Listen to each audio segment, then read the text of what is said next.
పెట్టింది తక్కువ కాబట్టి ఎన్నేళ్ళైనా పెద్ద నష్టంలా. వాళ్ళంతా చేసింది 5,000 కోట్లు 6,000 కోట్లు ఛత్తీస్గఢ్. అక్కడ కూడా ఎవరు ఉండరు. అది ఇంకా ఎందుకంటే ప్లెయిన్ ఇది 17 కిలోమీటర్ల దూరం 20 కిలోమీటర్ల దూరంలో కనెక్టివిటీ ఉండే రాయ్పూర్ ఉంది. సో అందరూ అక్కడికి వెళ్తున్నారు, బిల్డింగ్లు ఖాళీ ఉంటుంది.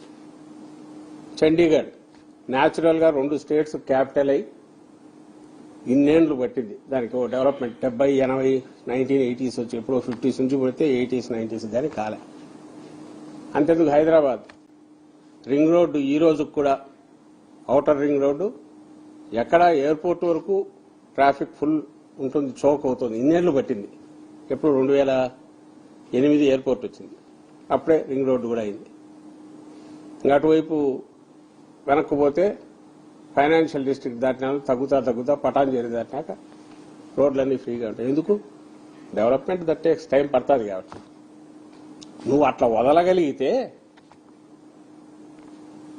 అంటే రైతుల భూములు వాళ్ళకి సంబంధించినంత మాస్టర్ ప్లాన్ వేసి రింగ్ రోడ్ వేసి నీకు కావాల్సిన దాంట్లో ఏదో పెట్టుకుని 1000 ఎకరాలు 2 ఎకరాలు పెట్టి ఉంటే నిజంగా ఈ రోజుకి అది ఇంకో రకంగా ఉండేది. అప్పుడు కూడా ఆ నేల దానికి పనికొచ్చేది కాదని మొత్తుకొని చెప్పారు ఆయన. శివరామకృష్ణ కమిటీ అదే చెప్పింది, ఎక్స్పర్ట్ కమిటీలు వచ్చినవన్నీ అవే చెప్పారు. డీసెంట్రలైజేషన్ ఒకటన్నారు, సెంట్రలైజేషన్ వద్దని. రెండవది ఆ టెర్రైన్ పనికిరాదు, అది రైస్ బౌల్ లాగా ఉంది, లేదా విభిన్నమైన ఇది ఉంది, ఒక గ్రీన్ ఎకో సిస్టమ్ డెవలప్ అయింది, దాన్ని ఇచ్చేయొద్దన్నారు. ఎందుకంటే అది లోతట్టు ప్రాంతం, ఫ్లడ్ ప్రోన్ ఏరియా, అసాధ్యం మెయింటైన్. నువ్వు అలాంటి చోట పోయి 50 అంతస్తులు 60 అంతస్తులు 52 లక్షల ఎస్ఎఫ్టీకి 20,000 ఖర్చు. ఎవరు అడగట్లా. అడుగుదామనే ప్రయత్నం చేస్తున్న జగన్మోహన్ రెడ్డి గారు కానీ వైఎస్ఆర్సీపీని కానీ బండలేసి డపా రాయి రప్ప ఏది దొరికితే అది కొట్టడము, బూతులు తిట్టడం, నోటికి వచ్చినట్టు ఏదంటే మాట్లాడడం. ఆ ఊపిరాడకుండా తెచ్చి ఎవరు నోరెత్తకుండా భయపెడుతున్నారు. దానికి బద్దలు కొట్టాలా, ఒక స్పష్టత ఇవ్వాలా. ఎందుకంటే వైఎస్ఆర్సీపీ వీ రిప్రజెంట్ జగన్మోహన్ రెడ్డి గారు and our party represent. Earlier government lead చేశాం 151 సీట్స్తో. ఇప్పుడు మొన్న కూడా 40% ఓట్స్ మాకు వచ్చాయి. ఇంతమంది వాయిస్ ఇది. ఆ వాయిస్ ఈరోజు వినిపిస్తున్నారు. అండ్ రేపు రియాలిటీ ఏముంటుంది మేము వచ్చిన తర్వాత చెప్తున్నారు. ఈ హక్కును కాదని ఎట్టంటారు నాకు అర్థం కావట్లే.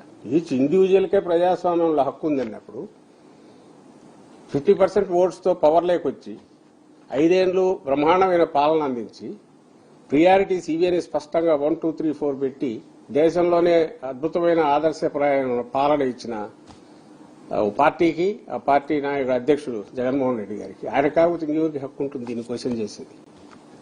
ఇప్పుడు మేము అడుగుతున్నది ఏంటంటే జగన్మోహన్ రెడ్డి గారు ఆశిస్తున్నది, మా పార్టీ ఆశిస్తున్నది, ఈ క్వశ్చన్ మీడియా వేయాలి, ప్రతి ఒక్కరు ఆలోచించే ప్రతి ఒక్కరు వేయాలి, ప్రజలు అడగాలి.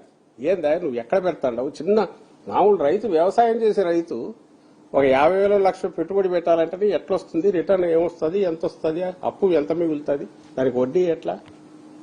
తలకాయ 1,00,000 కోట్లు పెడితే ఏది 14-19 మధ్య దీంతో 1,00,000 కోట్లు పెడితే 1,00,000 కోట్లకు 8,000 కోట్లు ఇక వడ్డీ అయితే అప్పట్లో ఆ 1,00,000 కోట్లు ఇప్పుడు కాస్ట్ పెరిగినాక వీళ్ళు రివైజ్ రేట్ల ప్రకారమే డబుల్ అయిపోయినాయి. ఇంకా ఎంత వడ్డీ అవుతుంది? ఎన్నేళ్లు? ఇప్పటికే మన అప్పు వీళ్ళు చేసింది 3.5 లక్షల కోట్లు. ఎవరు? మన చంద్రబాబు నాయుడు వచ్చాక 2 ఏళ్లలో మొత్తం అప్పు 7